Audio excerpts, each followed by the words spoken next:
Ah, il mange mon œuf. Mon œuf, il était parfait. Et le chef, il a gobé comme un flambi. Il est allé nous chercher un accessoire du Moyen-Âge, le flambadou. Je vais aux toilettes. Oh le con.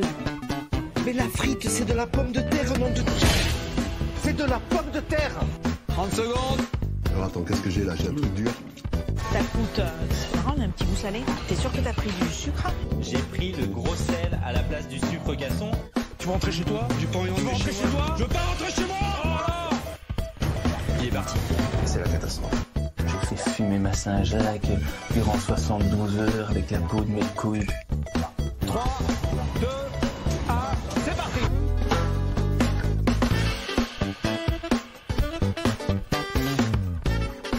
Salut tout le monde, bienvenue dans Micro-ondes, le podcast dédié à l'émission Top Chef sur M6. Je suis Raoul Villeroy, on est parti pour une petite heure ensemble à débriefer l'épisode de la saison 12 de Top Chef qui a eu lieu mercredi soir, hier soir pour nous qui enregistrons le jeudi. Aujourd'hui, une brigade exceptionnelle, Lucas Vola d'abord, Lucas grand habitué du podcast. Salut Lucas. Salut Raoul, salut tout le monde. Ouais, grand habitué. Là, je suis particulièrement excité, vous allez comprendre pourquoi. Oui, on va en reparler tout de suite. Sébastien Polomeni est avec nous pour la première fois dans ce podcast. Salut Seb. Salut les gars. Et on va reparler un peu de toi dans un instant, bien sûr. Mais d'abord, on est obligé d'accueillir Thomas Chisholm qui est avec nous. Thomas de Top Chef. Salut Thomas. Salut Raoul, salut tout le monde. Vous allez bien? Bah écoute, super bien, on est hyper content que tu sois là, merci beaucoup. Thomas, évidemment, bon voilà, vous le connaissez tous de l'émission Top Chef, vous le connaissez peut-être aussi depuis le début de ce podcast, puisque depuis l'épisode de preview, c'est le poulain, le champion, le gars sûr de Lucas, donc vous n'imaginez pas comment on a dû le contenir avant cette émission, d'autant qu'il a plus ou moins convaincu tous les autres membres de la rédac, on va en reparler. Lucas, d'abord, je crois tu as une réclamation à faire. Ouais, j'ai une réclamation, surtout une remarque, Thomas. Alors, sache que voilà, t'as été mon favori avant même que l'émission commence. J'ai juste une petite déception, si c'était une grosse déception. Quand j'ai lu ta biographie, j'ai vu mi-catalan, mi-anglais. Je pensais que t'allais arriver avec un mix d'accent américano-catalan. J'aurais adoré entendre ça. Je suis un petit peu déçu pour ça, voilà. Ça sera le seul bémol du podcast, Thomas, mais il fallait que je te le dise. Ça marche. Moi, j'ai l'impression que t'es pas le seul, donc bon, au moins sur ce point-là, ça se rejoint. Mais pourtant, je trouve que là, on entend beaucoup plus ton accent chantant qu'à la télé. Donc voilà, nos auditeurs et auditrices pourront profiter de ce rayon de soleil d'accent que tu nous apportes. Et donc pas d'accent américain. T'as quitté à quel âge New York déjà? À 14 ans. Ah oui, donc t'as eu le temps de parler un peu anglais quand même là-bas, j'imagine.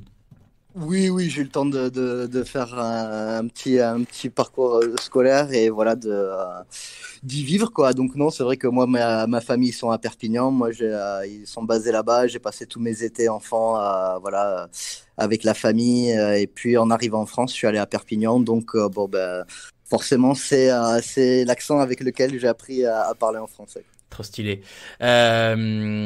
Tradition oblige bien sûr pour la première de Sébastien, je vous l'ai dit. Seb, tu fais partie de la rédaction du podcast Micro-ondes, mais jusqu'à maintenant tu n'avais pas pu participer à l'émission, donc tu vas devoir répondre à cette question, passage obligatoire pour tous les membres. Plutôt grande cuisine ou micro-ondes? Je suis très content parce que pour une fois, la réponse sera différente de celle des autres. Sébastien, c'est toi qui as la parole. Eh oui, tout à fait. Alors, contrairement à mes autres collègues, ça sera plutôt cuisine. Grande cuisine, non, mais grande cuisine par rapport à mes autres collègues. Parce que, voilà, disons que... excusez-moi, ouais, les micro-ondes, je m'en sers, on va dire, pour réchauffer, quoi, c'est tout.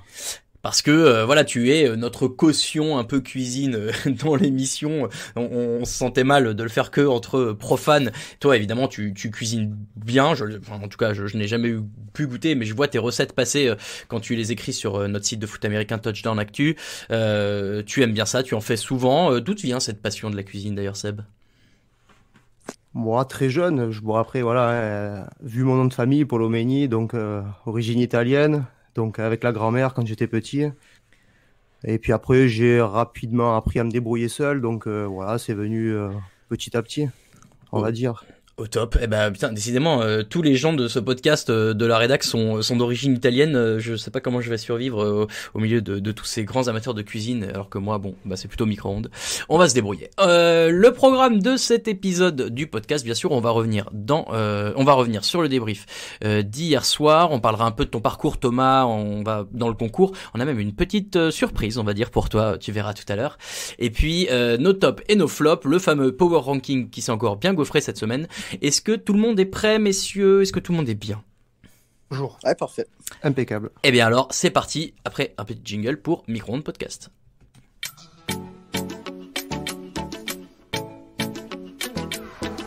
Vamos, vamos, vamos, vamos! Je ne sais pas trop ce que je vais faire comme couche. Au début, je voulais faire un kebab, un pitibab. Allez, on passe à la dégustation.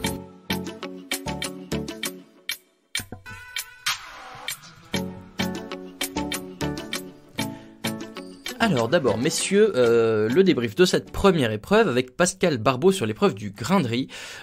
Thomas, je suis obligé de commencer par te poser cette question pour nous autres un peu loin de la cuisine. Pascal Barbeau, c'est vraiment une star. Genre, moi je savais pas du tout qui c'était avant qu'il vienne, quoi. Ah ouais, Pascal Barbeau, c'est une star, c'est vraiment moi, tous mes collègues cuisiniers, enfin voilà, on est fans de lui, il a changé énormément de choses. Et il a inspiré, il a appris énormément de grands cuisiniers aujourd'hui qui sont passés chez lui. Moi-même, honnêtement, j'ai dû lui envoyer peut-être une dizaine de CV dans ma carrière avant même d'arriver à Paris. Bon, j'ai jamais eu de réponse, mais j'ai eu l'occasion de cuisiner pour lui, donc ça se rattrape un petit peu, quoi. Tu lui as dit ça hier qu'il n'avait jamais répondu? Enfin, hier, quand tu l'as vu en vrai, quoi. Bien sûr, j'ai eu l'occasion de lui dire, ouais. Bravo, il avait l'air un petit peu gêné, mais bon, c'est pas grave. Ah ouais, bon. Alors, on sait maintenant, on a pu, en tout cas, en parler un peu avec les autres candidats, que vous êtes préparés sur les épreuves à l'avance, mais il semblait que cette épreuve du grain de riz, vous n'aviez pas complètement l'énoncé avant qu'elle arrive. C'est le cas? Oui, c'est exactement le cas. Il y a certaines épreuves, comme par exemple le trompe-l'œil, où bon, t'as beau être le meilleur cuisinier, tu peux pas arriver comme ça du jour au lendemain et te pondre un truc. Donc ouais, sur certaines épreuves, on a eu la chance de pouvoir se préparer un petit peu à l'avance. Et sur d'autres, comme par exemple la salade que j'ai pu faire avec mon binôme Arnaud, ou encore hier soir sur le riz, bon bah ça c'était vraiment sur le tas, quoi. Et alors du coup là, qui a l'idée du plat? Alors en l'occurrence vous aviez fait un chou farci, alors avec plein d'autres trucs, hein, mais le principal c'était ça. Qui a eu l'idée entre Arnaud et toi? Comment ça s'est passé sur cette épreuve-là? Franchement, avec Arnaud, depuis le début, on a un très bon feeling, on s'entend archi bien, et du coup, il y a en général, je pense que sur toute, il y a aucune épreuve où quelqu'un a pris le lead, quoi. C'est vraiment du brainstorming, et voilà, vu qu'on kiffe les mêmes choses, on est sur la même longueur d'onde, en général, ça s'est fait vachement naturellement, quoi. Et du coup, pour ça, moi, j'étais super content d'être en binôme avec Arnaud. Bah ouais, voilà. Alors c'est marrant parce que tu vois, Pierre qu'on avait eu il y a 2 épisodes nous disait que lui sur des épreuves à plusieurs candidats, il trouvait plus simple d'avoir un qui prend un peu le lead, qui décide qui fait quoi. Arnaud et toi, c'est tout le temps feeling, tout est bien réparti naturellement, tu dirais? Ouais, vraiment naturellement. Enfin voilà, quoi, on n'a pas de gêne à se dire non, moi ça me plaît pas trop, ou vice versa. En général, voilà, il y a quelqu'un qui balance une idée, on rebondit là-dessus, et ça partait toujours d'une première proposition. Mais vraiment, c'est un truc qu'on faisait ensemble. Et tu sais, moi j'ai un ancien chef qui me disait que pour faire de la bonne cuisine, faut qu'il y ait de bonnes vibes, faut que ça se passe bien. Et du coup, nous on s'est dit attends, faut qu'on kiffe ce qu'on fait tous les deux. Sinon, forcément, ça va être difficile de vendre du rêve, quoi. C'est clair. Alors, votre assiette, elle a l'air de séduire le chef Barbeau. En tout cas, vous avez plein de compliments. Après, le chef Barbeau, j'ai l'impression qu'il faisait plein de compliments à tout le monde, mais ça a l'air de vous plaire. À ce moment-là, tu te dis que vous avez une chance de passer tout de suite en semaine suivante? Ouais, honnêtement, après la dégustation, moi je me suis dit quand même, on a toutes nos chances, sachant qu'il y avait quand même 2 équipes qui allaient se qualifier. Ouais, franchement, on le sentait bien. Puis voilà, on est quand même archi content de ce qu'on a fait. Je pense que demain, si on devait le refaire, on referait exactement la même chose, quoi. Donc pas de regret là-dessus. Bon, de toute Non, façon, du tout. j'ai l'impression qu'il y avait un gros niveau. On peut parler un peu, messieurs, des autres assiettes. J'ai envie de commencer par Chloé, donc qui a été qualifiée par le chef dès la première épreuve. Alors elle, pour le coup, et tu vois, c'est marrant, Thomas, tu dis que le chef Barbeau a inspiré beaucoup de cuisiniers. Elle avait l'air vraiment super fan. Genre, elle rencontrait son idole ou quoi. C'était vraiment sympa à voir. En revanche, et alors Seb, je veux bien ton avis là-dessus. Toi, le cuisinier de la rédac, je trouvais ça peut-être un peu plus simple que par rapport aux autres plats envoyés où il y avait beaucoup de travail. Juste ce riz koichi kari, j'ai révisé pour le dire, hein, avec les 3 condiments autour. Est-ce que toi, tu comprends les raisons qui ont poussé le chef à valider cette assiette? Ouais, bien sûr, moi je comprends tout à fait. J'ai vu un peu sur les réseaux que les avis étaient partagés, mais bon, déjà, faut savoir que Chloé a travaillé à l'Astrance avec le chef Pascal Barbeau. Ah, Et, voilà.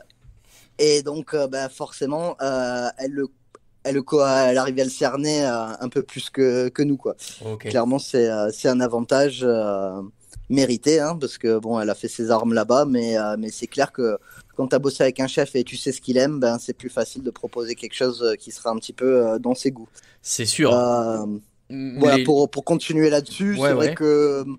Alors ouais, j'ai vu que sur Twitter, tout ça, ça discutait pas mal sur la simplicité du plat. Voilà, moi je suis un mec, je pars du principe que le plus important dans la cuisine, c'est l'émotion. Voilà, j'ai un peu de technique, j'ai un peu de connaissances, mais je pars du principe que ça sert à rien de mettre de la technique dans une assiette pour mettre de la technique. Si tu arrives à faire un truc simple qui est pertinent et que ça fonctionne, pourquoi pas. Donc Okay. du coup, moi je comprends tout à fait le choix, pas de souci. Ok, bah et Seb, Lucas, alors Seb d'abord peut-être, tu comprends aussi toi ce choix-là? Sur le visuel, nous, sur notre canapé, non. Parce que tu vois un petit peu le tas de Ah riz ouais. qui s'écroule. Les condiments, donc moi, en général, ça me choque pas. Les 3 couleurs sont bien pertinentes, ça claque bien dans l'assiette. Après, je pense qu'elle a tapé au niveau du goût. Elle a choisi le riz, justement, que le chef a mis en Koshi-Hikari. avant dans la recette qui est présentée avant. Donc, je pense que ça s'est joué au niveau du goût et de l'émotion. Je pense qu'elle a fait quelque chose de simple mais de percutant. Et voilà. C'est pour ça que c'est passé. Effectivement. Lucas, on voit que les Bleus gagnent enfin dès la première épreuve. Alors, avant le début de l'épreuve, je taquinais un peu sur les réseaux en disant que j'avais hâte de voir comment Mathias allait encore flanquer en l'air un plat sans écouter ni son chef ni Charline. Eh ben, chef pour moi.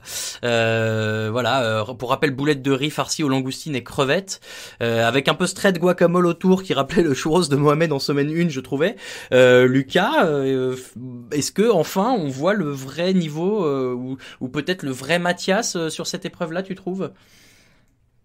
Je sais pas si on voit le vrai Mathias, parce que le vrai Mathias, on l'avait déjà vu sur certaines épreuves où notamment il était tout seul. Ce qui est vrai, c'est que tout à l'heure on parlait d'alchimie dans une équipe, dans une brigade. Thomas parlait des jaunes avec Arnaud et même avec Bruno. On a senti de suite que ça matchait rapidement. Les Bleus, on a senti que ça matchait pas rapidement, voire même le contraire dès le début, mais on sent qu'au fur et à mesure, ils sont en train de prendre de plus en plus confiance en eux, l'un et l'autre. Ils s'écoutent de plus en plus. Mathias, Charline prend confiance en elle aussi de ce qu'on voit en tout cas, ou du moins de ce qu'on nous montre. Et du coup, on sent que l'alchimie est de mieux en mieux et que le talent des deux peut de mieux en mieux s'exprimer. Et du coup, ça donne des victoires. Et on avait vu Charline la semaine dernière qui était aussi à égalité avec les chefs. Et donc, je ne sais pas si on voit le vrai Mathias, mais en tout cas, on voit une équipe qui est plus en équipe et du coup, qui peut mieux s'exprimer. Ça, c'est tout bénef, ça donne une victoire dès la première épreuve, donc c'est très bien. Thomas, alors j'imagine que tu as regardé tous les épisodes de Top Chef jusqu'à maintenant à la télé. Forcément, l'ambiance, l'entente au sein d'une brigade, tu le disais chez toi, on a vu un peu des contre-exemples, hein, c'est vrai, chez les Bleus jusqu'à maintenant. Est-ce que c'est vraiment un truc qui pénalise énormément quand tu as deux visions qui s'opposent, on va dire? Pour toi, c'est impossible de gagner presque? C'est pas impossible, mais en tout cas, c'est compliqué. C'est vrai que, bon, on est quand même venu dans Top Chef, voilà, chacun solo. ça c'est sûr, mais du moment qu'on sait qu'il y a des brigades, il y a des équipes, forcément il faut que ça matche. Je comprends ce que Pierre il disait, qu'il aimait bien que quelqu'un prenne le lead. En tout cas, c'est sûr qu'il faut savoir doser pour que ça fonctionne, quoi. On est obligé, messieurs, de reparler de Paul Perret dans l'instant boomer. Qui est Dragon Ball Z. Moi, j'avoue que je pensais pas que... Je pense que même ma grand-mère sait qui est Dragon Ball Z, quand bien même elle a jamais regardé, mais ce moment m'a fait un peu un peu hurler de rire. Le montage était bien foutu. Plus sérieusement, le plat des violets avait l'air top, cet onigiri macro aubergine là. Lucas, je pense que c'est mon plat préféré, enfin que j'aurais préféré goûter de tous ceux qui étaient hier. Désolé, hein, Thomas. Voilà. Mais Lucas, un peu peut-être surpris que les violets aient pas meilleure presse à la fin. Je sais pas, surpris non. Après, ils l'ont répété durant toute l'épreuve, les candidats, les chefs, Pascal Barbeau, c'était la cuisson du riz qui allait faire une grande partie de l'épreuve. Et malheureusement, la cuisson du riz, on a du mal, nous, à la voir à la télé. Et d'ailleurs, je pense que ça a été un de ses arguments premiers à Pascal Barbeau quand il a donné les deux vainqueurs. Il a parlé de la cuisson du riz. Donc du coup, les violets, alors je sais pas si c'est ça qui a pêché exactement, mais du coup, c'est vrai que c'était beau, ça avait l'air bon. Maintenant, on connaît pas la cuisson du riz. Après, j'ai trouvé que toutes les assiettes, tous les plats étaient bons et beaux. En tout cas, de ce que disait Pascal Barbeau, c'est vrai que ça avait l'air d'être un chef qui aime bien donner des compliments. Oui. Donc c'est plus un Pierre Gagnère qu'un Brandon Dehan, quoi. Si on compare jusqu'à ce qu'on a vu jusqu'à maintenant, quoi. Voilà, et donc du coup, ça donne, c'est difficile pour nous de donner des favoris. Paradoxalement, il y avait peut-être un peu plus, on se doutait qui allait pas être gagnant, mais on avait du mal à trouver qui allait l'être. Ouais, c'est vrai, c'est bien vu. Seb, les rouges, qui est la dernière, enfin le duo rouge dont on n'a pas encore parlé jusqu'à maintenant. Moi, je trouvais ça sympa aussi ce omakase. Apparemment, ce repas en 3 services avec les 3 textures de riz, le riz soufflé notamment, ça avait l'air hyper dur. Pareil, même question que Lucas tout à l'heure. Est-ce que tu trouves que ça méritait peut-être mieux comme récompense ce travail envoyé par les rouges? Moi, je pense que ce qui a pêché sur le plat des rouges, c'est que tu voyais pas de prime abord le riz. Je pense que c'est ça. Mais après, je te rejoins de suite. Quand ils ont montré la tempura avec le riz déstructuré, waouh! C'est clair que ça, c'est vraiment un truc que j'avais envie de taper dedans, quoi.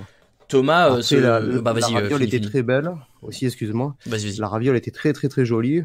Mais je pense que voilà, comme je t'ai dit, je pense que ce qui a pêché, c'est que le riz, d'ailleurs le chef l'a constaté. Quand il a regardé son assiette, il voyait pas le riz de prime abord, quoi. Thomas, cette tempura de riz soufflé un peu, on se rend pas compte nous, mais c'est un truc qui est difficile à faire. Ouais, c'est difficile à faire et surtout dans le temps imparti, quoi, parce que c'est sûr que quand tu es au restaurant, tu peux passer toute une nuit à faire sécher ton riz. C'est rien de très compliqué, mais sortir ça en 1h30, c'est quand même chaud. Donc non, quand même, ils avaient du mérite. Ok. Bon, en tout cas, une belle épreuve et vous l'avez tous souligné, hein, des compliments pour toutes les assiettes. On le rappelle donc, c'est les Bleus et Chloé qui étaient en candidate solo sur cette épreuve qui se sont qualifiés. Et alors là, on arrive, messieurs, sur la deuxième épreuve. Et je dois vous avouer que je pense que c'est une des épreuves que j'ai préférées de tout Top Chef. Peut-être à égalité avec l'épreuve du flambadou l'an dernier. Mais c'est déjà, je trouve ce que fait André Léon, que je découvrais aussi. Hein. Bon, moi, on a bien compris que j'étais pas le plus grand des cuisiniers. Voilà, je trouve que ce qu'il fait c'est hyper impressionnant et ça rend hyper bien, mais du coup tous les candidats se sont dépassés ou en tout cas ont des idées que je trouvais géniales et la réalisation était top. Enfin vraiment il y a eu plein de trucs qui m'ont impressionné, j'ai adoré ça. Lucas, Seb, d'abord sur cette épreuve, votre ressenti un peu, est-ce que vous êtes comme moi trop content du rendu? Seb d'abord. Ouais, carrément. Dommage, franchement celui de Sarah il avait l'air super bon, super simple. Dommage que la cuisson ne passe pas, mais je pense que c'est la double feuille mise autour qui a empêché le poisson de cuire. Sinon après le plus beau pour moi visuellement c'était celui de Thomas. Allez. Il y a pas de souci. Merci.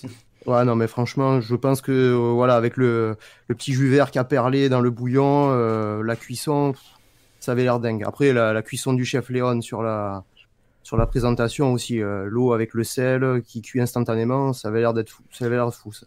Bah, du coup, après Lucas, je te poserai la question, mais Thomas, tant qu'on y est, ça c'est une épreuve que vous connaissiez un peu quand même. Rassure-moi, t'as pas trouvé cette idée comme ça du tac au tac. Ah non, non, non, bien sûr, ça c'était un truc, voilà, on a reçu le sujet à l'avance, on a eu le temps de bien y réfléchir. Franchement, même avec la réflexion, on voit bien que c'est un truc qui est pas évident à prendre, quoi. Donc, et puis ensuite, faut pas oublier que c'est une chose de faire quelque chose au restaurant quand tu t'entraînes. C'est autre chose d'arriver là sur le plateau. On a 250 personnes qui travaillent par jour sur le tournage de Top Chef. C'est assez impressionnant. Le matériel, on le connaît pas. Donc, même un truc qu'on maîtrise chez nous dans nos cuisines, on arrive là, c'est quand même autre chose, quoi. Ouais, bah on l'a vu d'ailleurs la semaine dernière hein, avec malheureusement Bruno et la tasse la cafetière à infusion. Chez lui ça marche, mais là avec le matériel qu'il connaît pas, bah forcément ça marche différemment. Donc ouais, effectivement je comprends ce que tu dis. Lucas, du coup sur cette épreuve, comme nous, gros coup de cœur. Ouais, coup de cœur sur l'épreuve, tu le disais, c'était spectaculaire, ça sort un petit peu de l'ordinaire. On est curieux de voir ce que les candidats ont imaginé, on voit des nouvelles techniques de cuisson. Ce que j'ai bien aimé aussi, c'est que les candidats avaient la possibilité déjà donc de venir et de le faire en face du chef, ce qui est normal, mais aussi de pouvoir en parler, de pouvoir presque vendre leurs produits, de vendre leur assiette comme presque des commerciaux. Ça rapporte une dimension un peu supérieure. Après, c'est vrai que du coup, ça rend les choses un peu inégales entre ceux qui peuvent s'exprimer, qui ont facilité à s'exprimer face à la pression, en tout cas le stress, et ceux qui arrivent un petit peu moins. Mais c'est sympa à voir. Après, voilà, on en parlait entre nous. Donc le chef était espagnol, il parlait espagnol, les candidats parlaient français. Moi, j'avais forcément une pensée pour le traducteur, qui d'un moment à l'autre est obligé de traduire salicorne en espagnol. Moi, clairement, je dis salicorne, hein, c'est sûr. Ouais, c'est sûr. Donc, et puis tous les aliments qui sortent. Bon voilà, il faut une pensée pour le traducteur qui devait être costaud. Je sais pas, Thomas, est-ce que c'est comment ça se passe avec la traduction comme ça? Est-ce que vous pouvez être encore plus à l'aise ou est-ce que ça rajoute encore un petit peu de pression et de barrière dans une épreuve qui est déjà pas évidente? Alors, je sais pas si c'est forcément une barrière. Moi, au final, le traducteur, faut le souligner, je suis d'accord avec toi, il était très très bon, très efficace. Donc, ça va, on n'attendait pas trop entre. Moi, j'avais un petit souci d'oreillette qui faisait que tomber. Heureusement, ils l'ont pas mis au montage, ça. Mais bon, ça m'a fait un petit peu galérer. Mais non, sinon, en soi, c'était cool. C'était cool. Après, le traducteur, tu dis qu'il est très bon, mais en fait, ce que tu sais pas, c'est qu'il racontait n'importe quoi au chef en face. Hein. C'est possible. Tu parlais de ton plat. Toi, tu parlais de ton plat, mais il disait n'importe quoi. Il disait, là, il a fait une 4 fromages, là, il nous a fait une pizza. Voilà. Au secours. Donc, bon, écoute. En tout cas, c'est comme ça qu'on l'imaginait. Bien sûr. Merci, Lucas, de dire n'importe quoi, comme toujours, dans ce podcast, et c'est pour ça que nous t'apprécions. Parlons un peu de l'épreuve. Alors, Thomas, moi, le premier truc que je me suis dit, c'est que, et je crois que ça a été un peu souligné, tu prends un risque quand même, je trouve, sur cette épreuve, d'utiliser les mêmes ingrédients que le chef. Est-ce que c'est un risque voulu, calculé de ta part? Bah non, pas du tout. Alors c'est drôle et je suis content que tu le soulignes parce que en fait, c'est un métier. Étant donné que c'était une épreuve qu'on a pu préparer un petit peu en avance, on a eu le droit de choisir notre ingrédient principal. Parce que bon, c'est sûr que si on s'entraîne ou on s'imagine en train de faire une cuisson sur une Saint-Jacques et qu'au final il n'y a pas de Saint-Jacques dans le garde-manger, un petit peu compliqué quoi. Et donc moi en fait toujours j'essaye quand même de pousser mes origines. Donc les Gambero Rosso, c'est un truc qu'on trouve Catalogne du Sud, nord de l'Espagne, qui vient à côté de chez moi. Et donc en fait moi c'est un produit que j'avais prévu de cuisiner bien avant de savoir que c'était le chef Angel Leon qui venait nous cuire des Gambero Rosso. Donc j'avoue que j'ai pris un gros coup de pression. Je me suis dit oh putain, le mec il va se dire que t'as pas le droit à l'erreur quoi. Donc j'avoue que j'étais pas archi serein. Et alors le fait est que ton risque à payer, les compliments du chef sont dithyrambiques. De l'extérieur, la grosse difficulté ça semble être, et un peu pour tous les candidats, la gestion de la cuisson qui a l'air un peu à l'aveugle parce que tu sais pas vraiment à quel point ton truc cuit ou pas, combien de temps il faut, et d'ailleurs c'est ce qui a posé problème aux deux filles. Et tu confirmes que c'est la grosse difficulté sur cette épreuve, c'est gérer la cuisson sans vraiment savoir où t'en es? Ah bah oui, clairement. Bah alors c'est sûr que voilà, sur un produit comme ça, bon ça, on n'a pas commencé à cuisiner l'année dernière, donc quand même à l'œil, avec les années d'expérience, on arrive un petit peu près à voir. Mais bon, rien de sûr, rien de sûr. Donc c'est sûr que moi, tant qu'il avait pas mis dans la bouche et qu'il me dise ok, la cuisson elle est parfaite, ouais non, j'étais pas serein. Je comprends. Donc tu passes sur cette épreuve, finalement, tu es un des 2 qualifiés directement pour la semaine d'après. Tu passes avec Baptiste. Je dois avouer, messieurs, que j'ai trouvé son truc génial aussi. Heureusement que ça flambe d'ailleurs, parce que ça avait pas l'air de... Ou alors peut-être qu'au montage, ils ont rendu le truc un peu avec de la tension en faisant exprès, alors que ça a flambé tout de suite. Mais je trouvais que le rendu était top, que le plat avait l'air ouf. Vraiment, vos 2 plats ont fortement impressionné à Baptiste et toi, Thomas. Lucas, parlons un peu d'Arnaud. On l'a eu la semaine dernière dans l'émission, on commence un peu à cerner le bonhomme, mais alors là je dois avouer que c'était une masterclass, cette histoire de voyage, de documentaire Arte, enfin j'ai ri comme jamais, j'ai trouvé ça, d'ailleurs lui il riait aussi, ça, c'était génial. Qu'est-ce que t'as pensé de la prestation, parce que c'est une prestation hein, d'Arnaud hier, Lucas?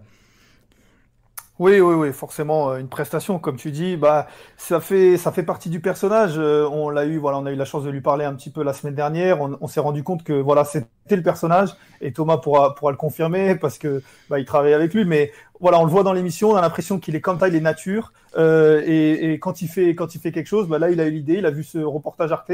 Peut-être que c'était le jour où on leur avait dit, bah voilà, il y aura ça comme épreuve. Il pensait à cette épreuve-là et il a vu ce reportage, il y a pensé. Mais en tout cas, ouais, c'est nature, c'est de la fraîcheur, et du coup à la télé, ça donne très bien. Alors Thomas, tu peux le confirmer, mais je pense qu'il est comme ça dans la vie. Arnaud, c'est le naturel, et puis c'est le déconneur, quoi.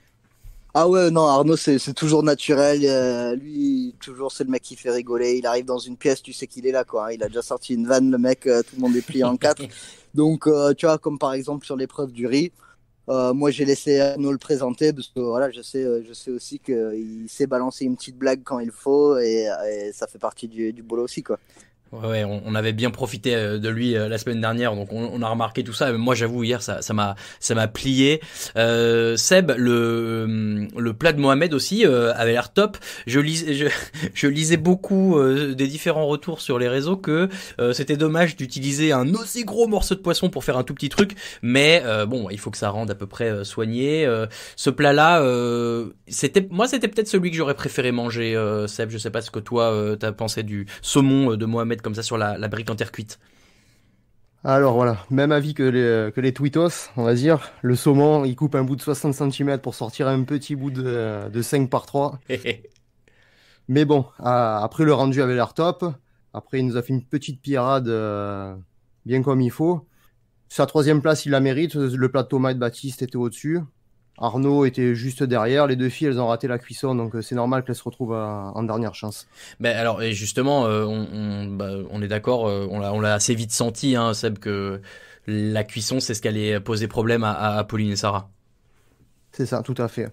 Et comme je l'ai dit tout à l'heure, dommage, le plat de Sarah, c'était vraiment, franchement, c'était beau.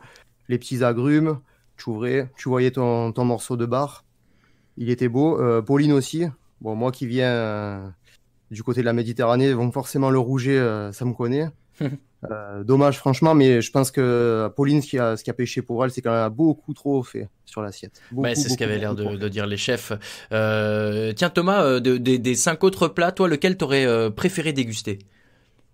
Alors moi honnêtement, j'avoue que je suis resté quand même scotché sur le plat de Baptiste. Vraiment cette idée-là de tremper les Saint-Jacques dans la graisse. Alors moi je me souviens encore quand on avait fini l'épreuve, j'arrive à son plan de travail et il me dit ouais regarde mes Saint-Jacques, et j'ai vu la gueule du machin entouré de lard et je me suis dit mais mec qu'est-ce que t'as fait quoi. Je comprenais pas, et au final moi tout ce que je comprends pas, tout ce que j'aurais pas imaginé moi-même, ben je salue et je me dis putain c'est génial quoi.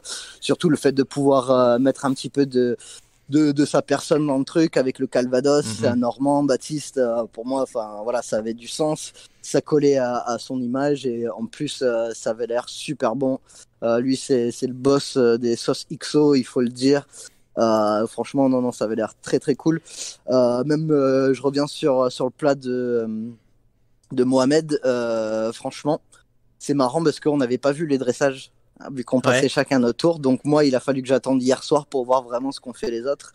Et j'avoue que j'étais vachement surpris parce que mon gars Mohamed, qui est souvent très minutieux, très cette cuisine un petit peu dite palace, très précise.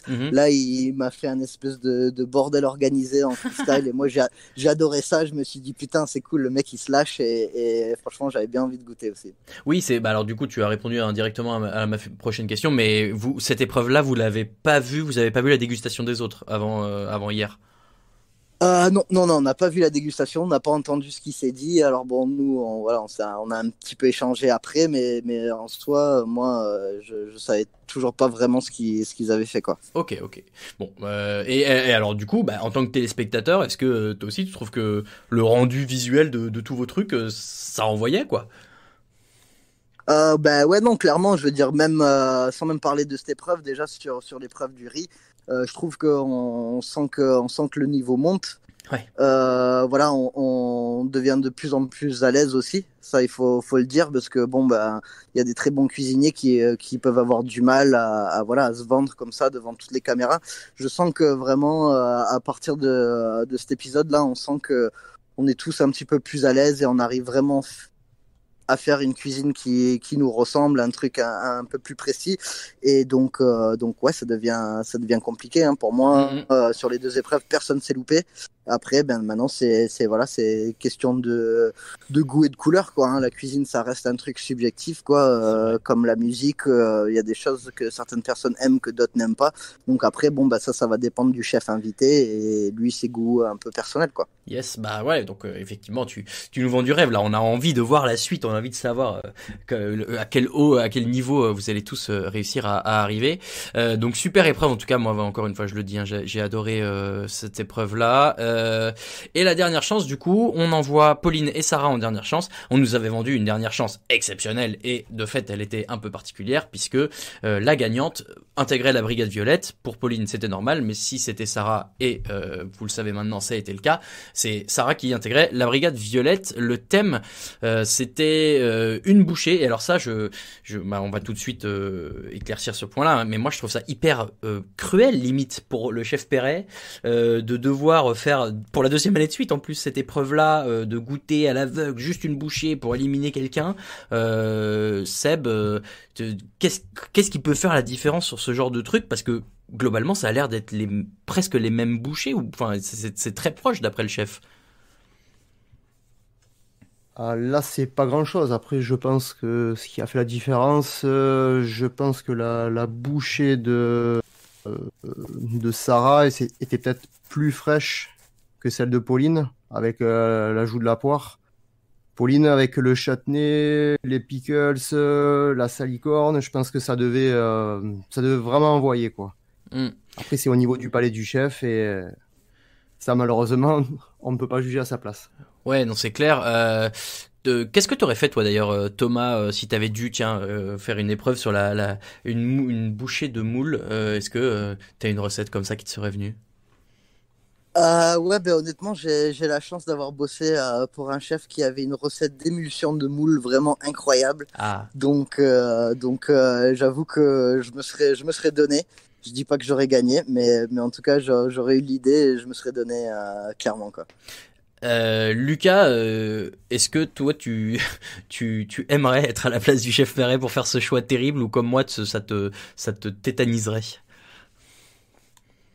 C'est compliqué. Après, sur cette épreuve et sur toute l'émission, on a l'impression quand même que, on a l'impression que Pauline, au fur et à mesure, c'était écrit qu'elle allait être éliminée. Alors je sais pas si tout le monde a le même sentiment que moi, mais j'ai l'impression que vraiment c'était, Pauline, elle en fait trop dans son assiette, elle cherche trop à en faire, et c'est un peu une histoire ou quelque chose ou une critique qui, en tout cas, c'est une caractéristique de sa cuisine qui est arrivée un petit peu la semaine dernière et qui commence à grossir de fur et à mesure de l'émission d'hier avec l'épreuve 2. Le chef Perret, il le disait, il faut il faut rester un petit peu plus simple. Tout ce que tu fais, c'est très bien, mais du coup, tu perds peut-être en énergie à tout faire. Et on a l'impression que voilà, au fur et à mesure de l'épisode, c'était presque écrit qu'elle allait se faire éliminer presque à cause de ça. C'est malheureux parce que elle faisait partie on en parlera plus tard, mais de nos favoris. En tout cas, on l'a trouvée très bien dans le concours, mais c'est arrivé très vite. En tout cas, cette critique elle en fait trop, mais ça a explosé d'un coup et c'est peut-être ce qui lui a coûté sa place, en tout cas hier. Peut-être. Donc la conclusion de tout ça, c'est ce qu'on disait tout à l'heure, en l'occurrence, que Sarah quitte la brigade rouge d'Hélène Darroze et se retrouve dans la brigade violette de Paul Perret. Messieurs, il est quand même juste temps pour nous de faire un tout petit point par rapport aux éventuels pronostics qu'on aurait pu faire en début de saison, chacun de notre côté. La brigade rouge, dont on avait pensé qu'elle était peut-être celle avec le moins de potentiel pour aller au bout, est aujourd'hui la seule brigade avec les 3 candidats d'origine encore présents dans le concours. Donc Chez, pour nous, ça nous apprendra. On va pouvoir faire un tout petit jingle et on se retrouve juste après pour parler un tout petit peu plus de toi, Thomas. C'est juste après ça. J'ai jamais étudié comment tourner un robot coupe, hein, j'en ai avec le coup. 30 secondes. Le show de Bruxelles aujourd'hui, on va le voir un petit peu comme la fille qui était pas très jolie quand on était à l'école en maternelle et on la recroise 10-15 ans plus tard. Ah bah c'est devenu un canon de beauté, tout ça.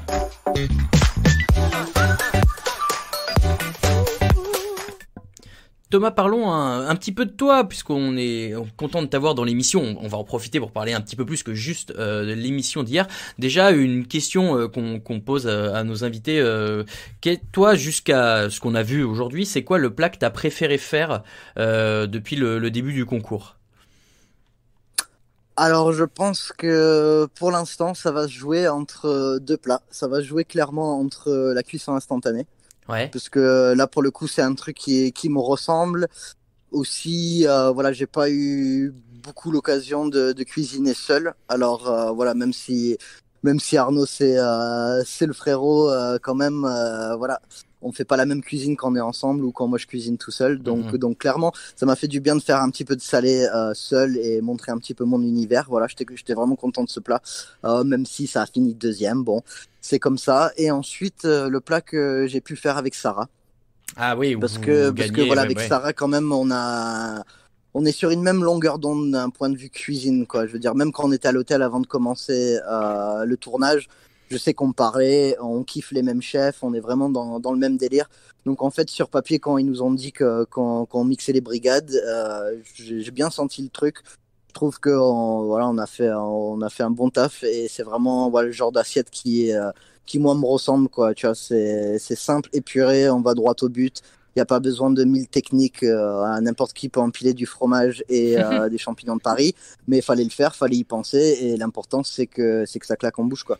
Ça fait quoi d'ailleurs du coup de battre 2 chefs comme le chef Paul Perret et le chef Philippe Etchebest, de dire que sur une épreuve, alors bien sûr pas au global, mais sur une épreuve, t'as été meilleur cuisinier qu'eux, c'est un truc de ouf quand même. Bah ouais, non, c'est carrément un truc de ouf. J'ai mis un petit moment à m'en remettre. J'étais sur mon petit nuage. Non, ça fait plaisir. Alors bon, c'est sûr que faut pas oublier que eux, ils ont eu que 45 minutes oui. Et que ils ont. Non, mais même sans parler de ça, hein, parce que c'est quand même des monstres. Alors je me dis heureusement qu'ils avaient que 45 minutes. C'est pas clair. très juste. Mais peut-être que Etchebest ça va, mais Paul Perret, il avait pas l'habitude du plateau. Et lui, il a vécu ce que nous on a vécu au premier épisode. Ah ok. Voilà, moi quand j'ai flingué mon dressage parce qu'on m'a mis des coups de pression, eh ben je me suis dit chacun son tour. Donc clairement nous on a eu le temps entre-temps de se rôder un petit peu alors que lui il y allait un peu à tâtons. Donc non mais blague à part, franchement c'était un gros kiff, un honneur de les battre en plus avec Sarah. C'est une bonne pote aussi et donc non franchement j'en garde un très très bon souvenir de cette épreuve. De ce qu'on a eu des candidats jusqu'à maintenant et on le voit un peu sur les réseaux, vous avez quand même l'air d'être une super bande de potes et c'est vraiment cool.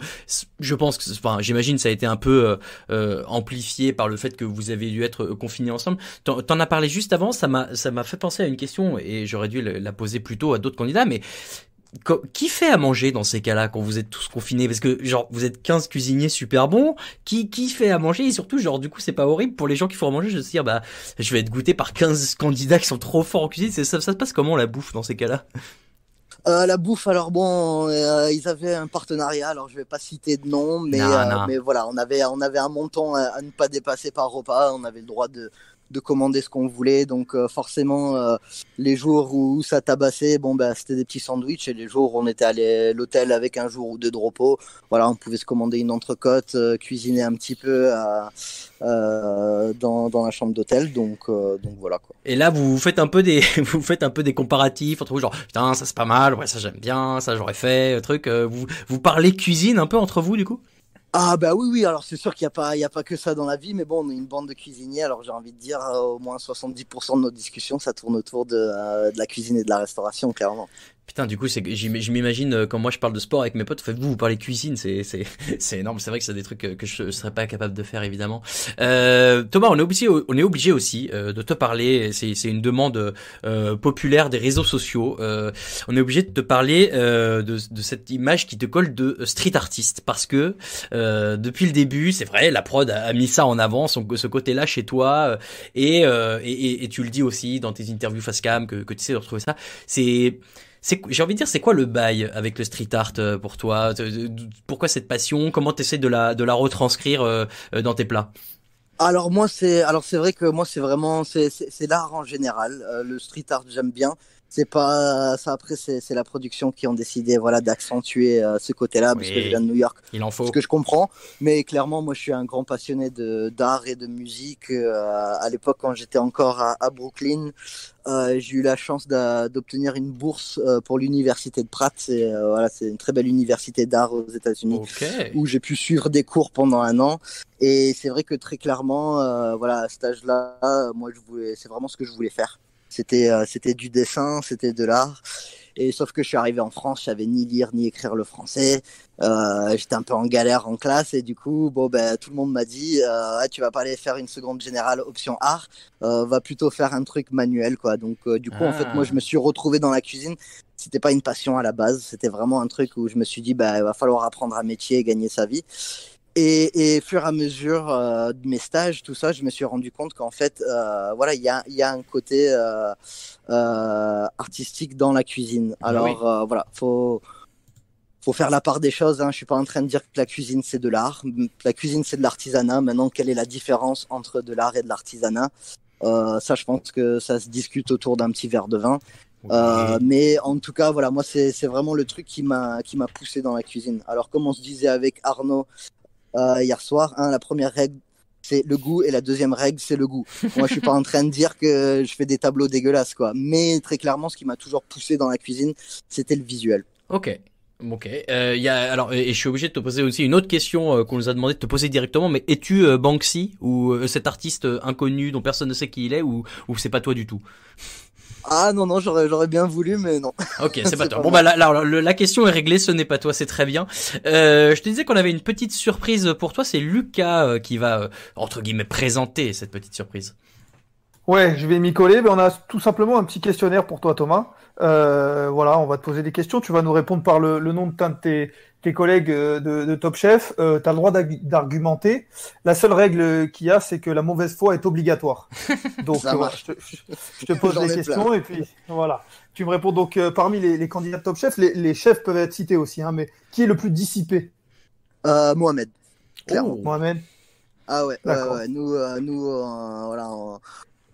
Des fois, on faisait un petit peu la fête quand même pour décompresser de tout ce qu'on était en train de vivre. Mohamed, lui, il était le mec studieux, toujours déter. Alors, et qui est le plus chambreur de vous tous? Alors, ça va se jouer entre Arnaud et Pierre, je pense. Oh. Arnaud, il a l'air de chambrer pas mal, en effet. Ouais, quand même, il est pas mal là-dessus. Bon, là, on arrive sur le moment où tu as le droit de balancer. Qui est le plus faillot?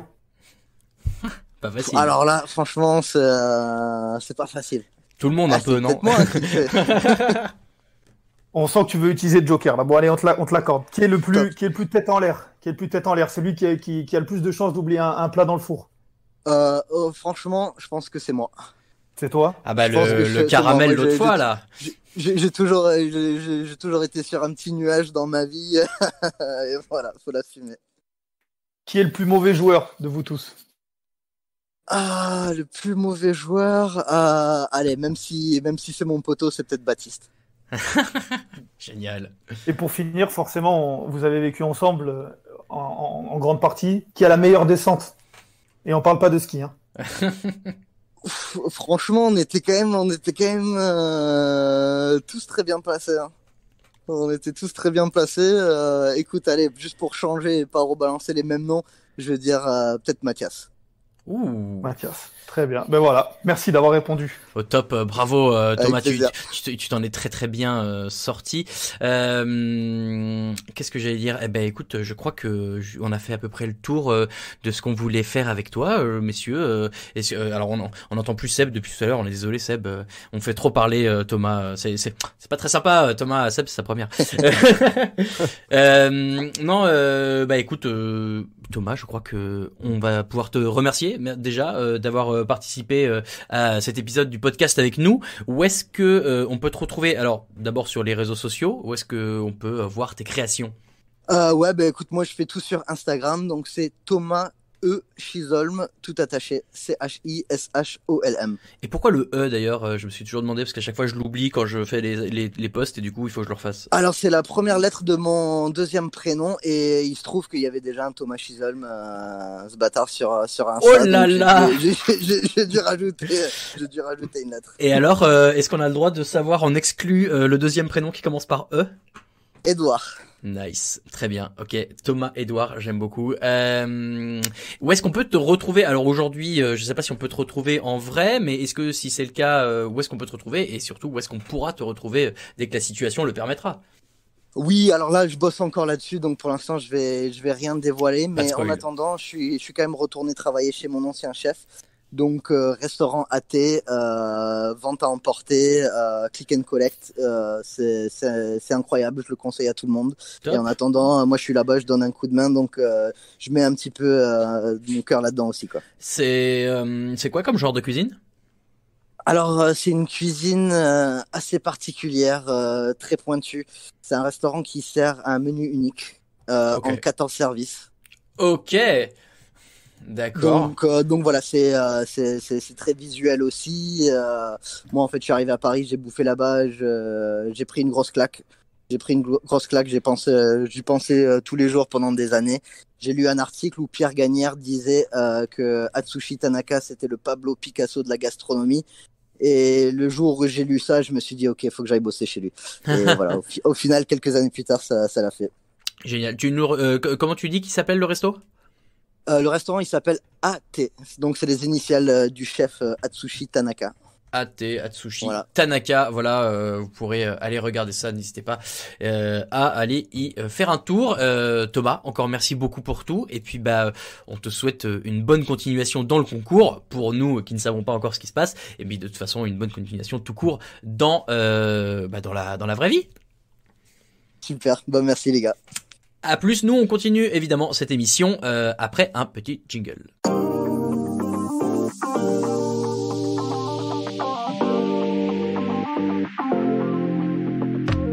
Samuel, c'est le patriarche de la saison, c'est le plus sage. Moi je suis pas trop loin en âge mais je suis le plus con. Allez, dernière minute. Je te demande pas on fait un enfant, non, je te demande est-ce qu'on met du vinaigre dans cette crème de brie ou pas?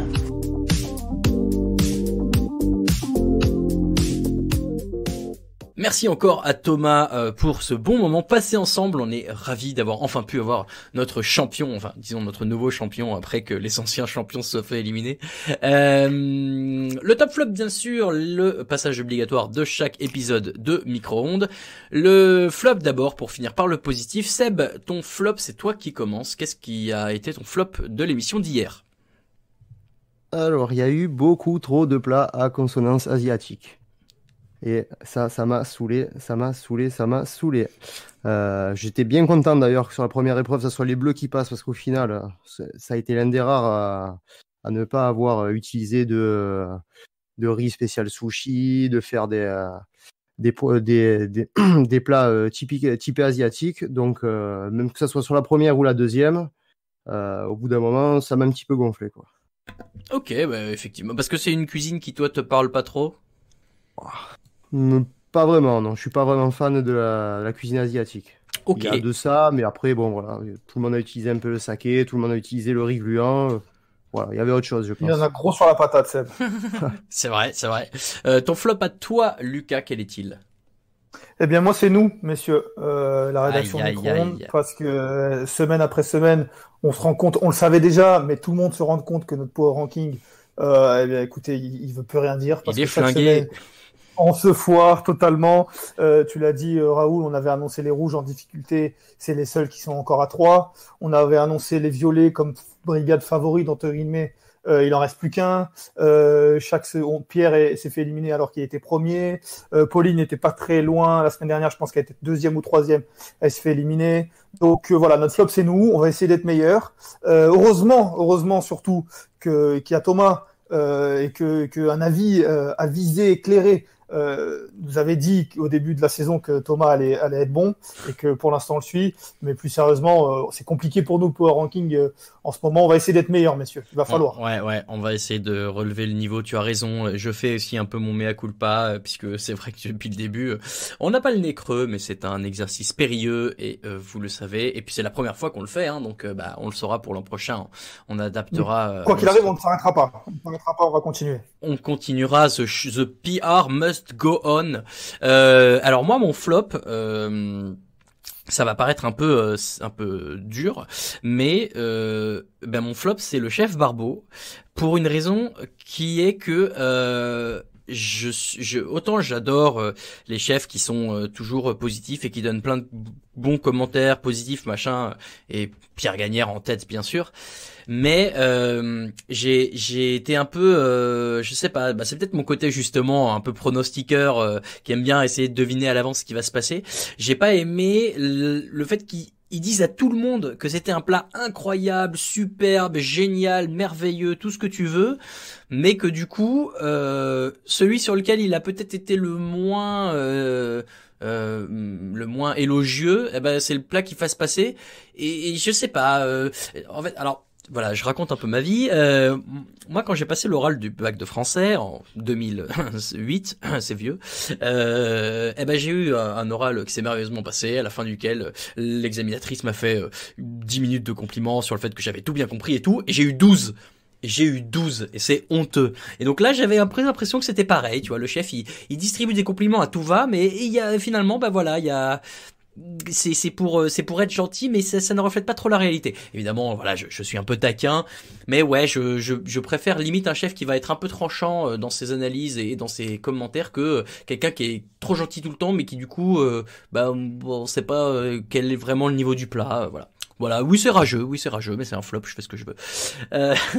Le top perso, parce qu'il y a quand même des belles choses. Le top, messieurs. Seb, quel est ton top de l'émission d'hier?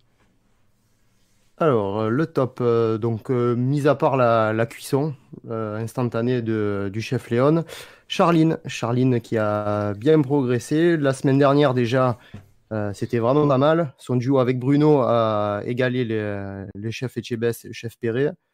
Et elle est passée en deuxième épreuve. Et là, elle a donné de suite son idée à Mathias, qui pour une fois a écouté. Et comme par magie, ils sont passés en semaine suivante directement. Donc ça sera Charline, mon top cette semaine. Je retiens effectivement ce que tu dis, parce que je le réutiliserai contre toi tout à l'heure, tu verras, je suis un hôte terrible. Lucas, quel est ton top? Moi, mon top, c'est Arnaud. J'en ai parlé un petit peu tout à l'heure. Surtout pour le fait que ça soit un personnage, si ce n'est le personnage de cette saison Top Chef pour l'instant. Voilà, il est naturel, il avait fait le trompe-l'œil, là il a quelques punchlines, voilà, sur ce reportage qu'il a vu, qui lui a inspiré un plat, voilà, on le sent naturel, donc voilà, comme je le disais, on l'a eu dans le podcast la semaine dernière, il a été comme ça nature, Thomas le confirmait, voilà, c'est pour moi pour l'instant le personnage, le bon délire quoi de la saison de Top Chef, c'est pour ça que c'est mon top cette semaine. Je suis d'accord avec toi, lui et Mohamed aussi peut-être un peu qui peut remplir ce rôle, mais Arnaud peut-être a un petit peu ma préférence aussi à ce moment-là. Moi, mon top, vous l'avez évoqué tout à l'heure et Thomas l'a évoqué aussi. Mon top, c'est le traducteur espagnol. Vraiment, je suis convaincu que c'était un exercice hautement périlleux. Et d'après les retours, en tout cas Thomas, ce qu'il disait, c'est que ça n'a pas posé de problème tant la traduction avait l'air bonne. Donc voilà, bravo à lui pour cet exercice ô combien difficile. Voilà pour nos tops et nos flops. On passe, messieurs, au fameux classement, le Power Ranking, qui, quand bien même est tout claqué depuis le début, est un exercice qui nous tient à cœur. On l'a remis à jour, on a été, je crois, 5 membres de la rédaction à voter pour cette semaine, avec Raphaël et Ben que l'on salue. Messieurs, on va partir du bas. Et alors, c'est là où je vais pouvoir agiter à Seb ses arguments, c'est que la dernière de notre Power Ranking, c'est Charline, qui est toujours à cette dernière place, qui retrouve la dernière place au global après que parce que la semaine dernière elle était avant-dernière, elle revient dernière. C'est Sarah qui est devant elle, on va en parler après. Seb, toi Charline, tu l'as quand même mis avant-dernière. Comment justifies-tu cela alors que c'est ton top? Ah, moi, je vois pas les choses dans ce sens-là. Moi, je l'ai mis 7e. Sur 8. Ouais, ok. Voilà. Là, on arrive à la période charnière de la saison où voilà, il reste plus que 8 candidats. On est au milieu de la saison. Donc, forcément, tous les candidats qu'il y a devant sont meilleurs qu'elle. Donc, c'est pour ça que je l'ai classé 7e. Sarah est passée en dernière chance, donc je l'ai classée juste derrière. Donc pour moi, c'est logique, mais ça n'enlève à rien. C'est deux dernières semaines qu'elle a passées. Eh bien voilà, je suis cassé. Bravo, effectivement, je comprends tout à fait ton analyse. Lucas, du coup, tu vois ça aussi comme ça. Elle est moins forte que tous les 7 très talentueux devant elle, mais elle n'en reste pas moins talentueuse. Ben moi j'ai le même classement que Seb, j'ai mis Charline avant-dernière en plaçant Sarah dernière, qui dans notre classement est avant-dernière, elles sont inversées. Mais voilà, j'étais plutôt d'accord avec Seb, elle est en progression, on sent qu'elle prend de l'assurance, en tout cas on nous montre, c'est ce qu'on nous montre. Là cette semaine elle gagne avec Mathias certes, mais avec Charline aussi. Sarah plus en difficulté, elle gagne la dernière chance, mais bon c'est du 50-50. Sur l'épreuve de la cuisson, elle se loupe un petit peu sur la cuisson, même si son idée est bonne. Ensuite sur la première épreuve avec Mohamed, c'était compliqué. Là aussi cuisson du riz, c'était compliqué pour elle. Donc je la sens en difficulté, elle passe entre les gouttes, elle change de brigade cette semaine, peut-être que ça va la rebooster, mais je voyais Charline juste devant elle et du coup je suis d'accord avec Seb. Alors vous l'avez dit, Sarah effectivement est 7e. Chez moi, Charline est dernière et Sarah est 6e parce que moi j'ai trouvé que Sarah réussit quand même 2 deuxièmes chances d'affilée, ce qui est pas facile. Elle n'était pas la semaine dernière, c'était il y a 2 semaines. Mais bon, elle a déjà survécu à 2 dernières chances. Qu'elle va se retrouver avec Baptiste, qui est un des favoris de cette saison, en tout cas qui a l'air d'être un des favoris de cette saison aussi, et que leur association peut être tout à fait productive. Donc moi un peu comme Raphaël qui voit plutôt pour l'émission d'après, je vois Sarah encore plus progresser. Donc bon voilà, mais effectivement ça se tient dans un mouchoir de poche et aujourd'hui comme vous le dites, il n'en reste que 8. Donc tout est très serré. Donc Charline en 8, Sarah en 7, Arnaud en 6, Arnaud qui reste à la même place avec un candidat en moins, toujours un tout petit peu en retrait peut-être des candidats au-dessus de lui, mais ouais, qui est en train de prouver qu'il n'a pas volé sa place jusqu'ici. Lucas, Arnaud, tu l'as mis, je crois, à cette 6e place. D'ailleurs, on l'a tous presque à cette 6e place. Donc tu valides forcément. Oui, je valide forcément. La semaine dernière, il était 7e, il monte d'une place, même si c'est au bénéfice d'une élimination. Oui. Alors, si on exclut le fait que c'est le bon personnage et qu'on juge uniquement sur ce qu'il produit, même si c'est difficile. On lit forcément les deux. Je pense qu'il est à la place pour l'instant qu'il mérite. Il nous avait un petit peu chambré la semaine dernière quand il avait vu qu'il était 7e. Mais son idée de Pierre Delave est pas mauvaise, voire très bonne. Elle est un petit peu en dessous des trois autres. la première épreuve avec Thomas. Ils font un chou farci dont on a dit du bien tout à l'heure. C'est pas mal, mais voilà, comme les arguments de Seb tout à l'heure, je dirais que pour l'instant, il y a meilleur que lui, en tout cas de ce qu'on a vu. Donc c'est pas forcément qu'il est pas bon, c'est juste que quand au moment de faire le classement, je mets les autres devant lui. Et l'an dernier, il nous disait que le numéro 7, c'était Eric Cantona, qui pourrait être le numéro 6, qui lui rendrait honneur. Je n'ai pas de numéro. Si vous en avez un qui vous vient en tête, vous me dites. Le dessus du classement, au-dessus, c'est Chloé. Chloé qui fait une belle remontée. Chloé qui a toujours été un peu il faut le dire, dans le bas du classement depuis qu'on fait ce Power Ranking. Et là, qui intègre la moitié de tableau, alors oui, presque, pour un groupe de 8, mais qui remonte et qui peut-être est en train de réussir à surpasser un peu ce cliché qu'on avait d'elle et des dressages ratés.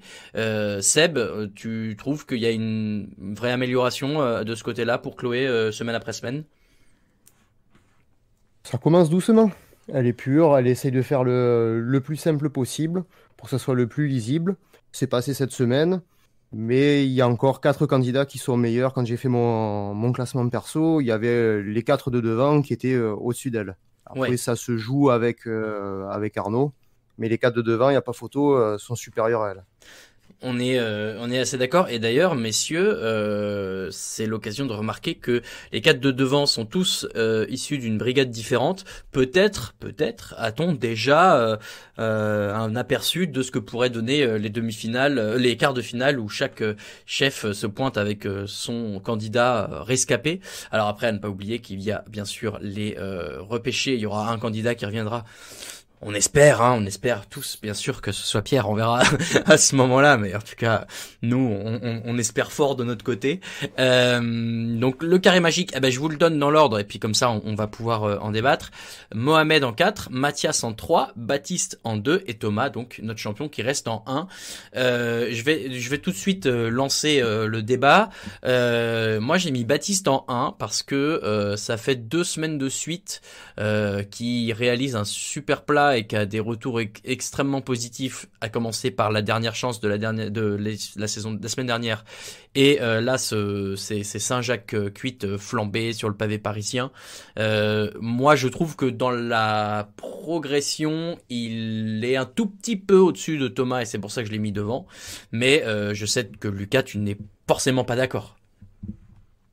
Non, je ne suis pas d'accord, mais alors Baptiste est forcément impressionnant, comme tu le disais, ça fait 2 semaines qu'il impressionne sur 2 plats, mais si je me trompe pas, c'était 2 fois des plats où il était seul, et en brigade, pour l'instant, ça n'a jamais été exceptionnel, en tout cas, ils avaient gagné une épreuve avec les violets au début. Une fois avec Pierre et Labière, ouais. Voilà, c'est un petit peu plus irrégulier que Thomas. Moi, voilà, pour la première place, j'ai misé sur la régularité. Thomas se fait battre par Baptiste, mais il reste 2e. C'est pas comme s'il passait à travers. Sur la première épreuve, leur plat avec Arnaud est très bon et il passe pas, mais je pense qu'il est pas si loin. Voilà, j'ai misé sur, en tout cas, j'ai récompensé la régularité. Baptiste, pour l'instant, ça fait 2 semaines qu'il est impressionnant. J'attends de voir, un petit peu plus longtemps, mais pour moi, Thomas reste premier. Ouais. Seb, entre Mathias et Mohamed, on est tous d'ailleurs d'accord, en l'occurrence on a tous mis dans notre classement Mathias en 3, Mohamed en 4.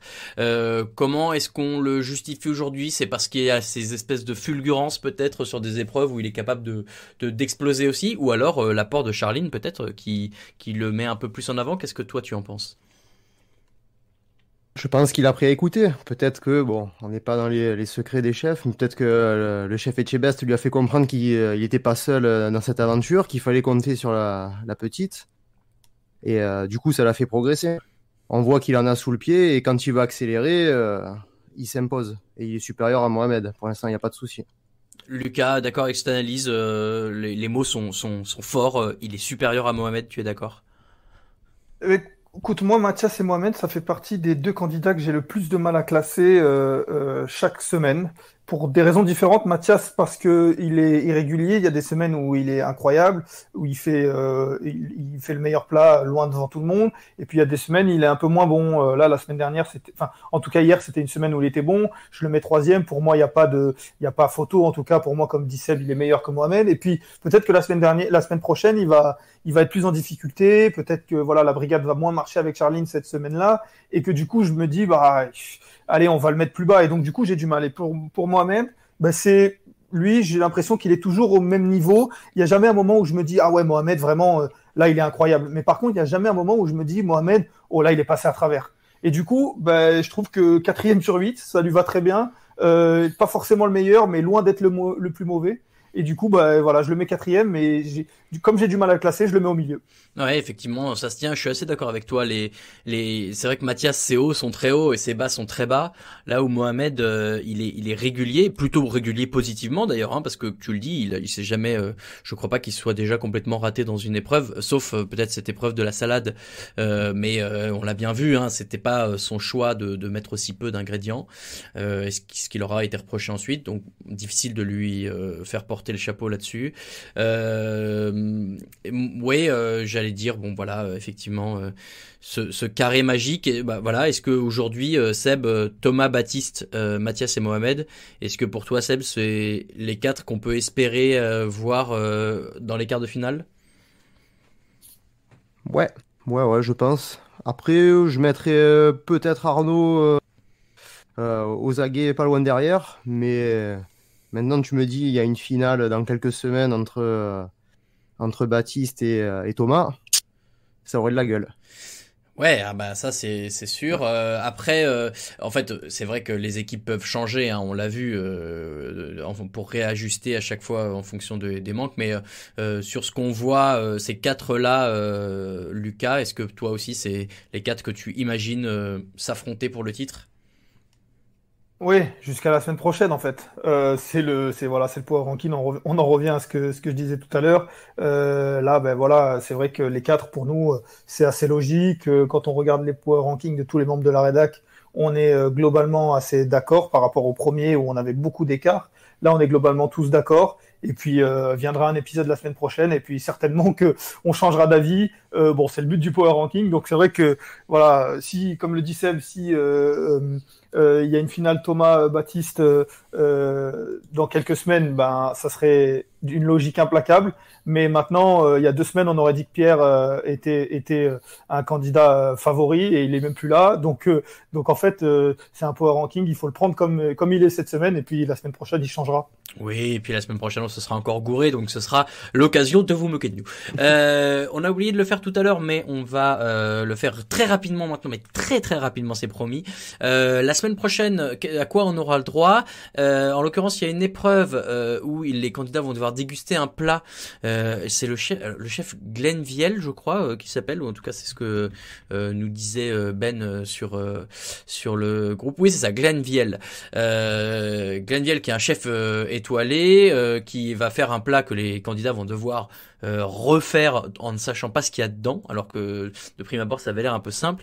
Et comme toujours, j'ai oublié la 2e épreuve, donc si vous vous en souvenez, c'est le moment le de dessert me aux champignons. Le dessert, ah oui, le dessert aux champignons avec l'épreuve dans la forêt.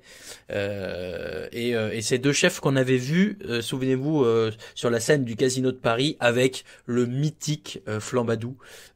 C'était 2 chefs qui faisaient partie du jury. Je me souviens très bien de leur air ébahi quand Adrien a sorti son engin. Et je parle bien sûr du Flambadou. C'est sur cette parole tout à fait légère que se termine cet épisode du podcast Micro-ondes. Merci beaucoup de nous avoir écoutés. Vous pouvez nous retrouver, vous avez le choix entre toutes les plateformes. Google Podcast, c'est nouveau, on est dessus, donc n'hésitez pas à nous y retrouver. Il y a toujours Apple Podcast, Spotify, Deezer, Stitcher, TuneIn, YouTube et plein d'autres. On est sur les réseaux sociaux, Twitter @micro-ondes-cast, Facebook et Instagram Micro-ondes podcast en entier. N'hésitez pas, on essaye aussi un peu de relayer les trucs des autres des candidats, donc comme ça voilà, vous pouvez voir un peu tout ça. Lucas et Seb, on peut aussi vous retrouver en ligne @elvola sur Twitter pour Lucas, @Sébastien_TDA pour Seb et @Raoul VDG pour moi. Sébastien, merci et bravo d'avoir réussi cette grande première dans le podcast Micro-ondes.